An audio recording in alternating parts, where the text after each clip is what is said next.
until you are protected by the court. Okay, fine.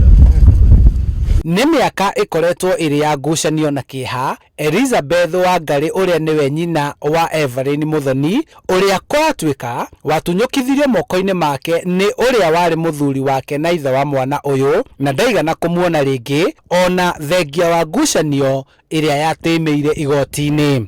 Ona ngĩkorwo no mauge tutige gũcoka igoti-inĩ rĩ, we taikarĩte nake mĩaka 5, ikarĩte nake mĩaka 7 tondũ kuma 2012 nginya thaa ici nĩ mĩaka 7 rĩ, na tondũ nĩ arendaga ona ni njikare mĩaka yothe itarĩ na mwana na ni nyina wa mwana rĩ, ona ni no nyende makĩambe hold case angĩkorwo matigũthiĩ igoti-inĩ miaka 7 makĩreke nyambe njikare na mwana at peace miaka 7 thogacokera kesi. Gicanjama gĩkĩ kĩambĩrĩirie kĩroko rĩrĩa ithe wa mwana arokire kwa nyina wa mwana ũcio mucii akiuga maiyĩra mwana wao ũrĩa wanyitirwo mĩgwate taũni-inĩ ya Naikuru na akiuga atĩ mwana ũyũ ti wa mutumia ũcio kũrĩa thutha wa andĩki gũkinya gĩikaro-inĩ gĩkĩ acio othe methara.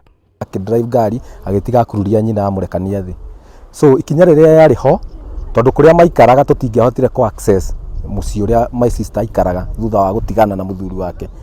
Twathi igoti-inĩ Gikuyu ni twaheirwo order na tukirwo tunyite ithe na ithe akinyitwo akirehwo Gikuyu akirwo a produce mwana tondu mwana wa mwaka na mieri 8 hindi yo na mieri 10 ni yongagari abati gukorwo na nyina kuringana na watho. Riu nyina na aciari yake marenda thirikari na aria maramataga ihoto cia ciana maingirire niguo mwana uyu aheo kihoto giake guku makienda kumenya kiria gitumaga ithe wa mwana uyu kurega nake.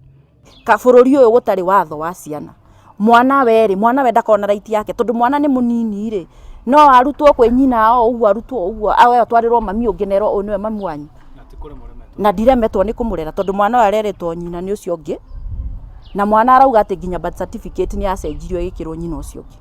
Wangari amenyire kuria mwana athomagira thutha wa gukunyirwo ni muratawe wonire muiritu mahuanaine thukuru-ini umwe Naikuru kuria mathire na magikora kairitu gaka karia riu kari na miaka 9 na thutha wa gukaiguithia gagitikira na magicoka mucii. Ari akorwo na nyina ni waigua tondu athire na ithe wa mwaka umwe na mweri 10 na hindi cira ũkĩambĩrĩrio. Riu nyina wa mwana uyu arauga muturire wake uri hatikaini kuona akoretwo agitumirwo andu a kumuguoyohia na ningi akiheo ndumiriri cia mukana wa gucokia mwana uyu.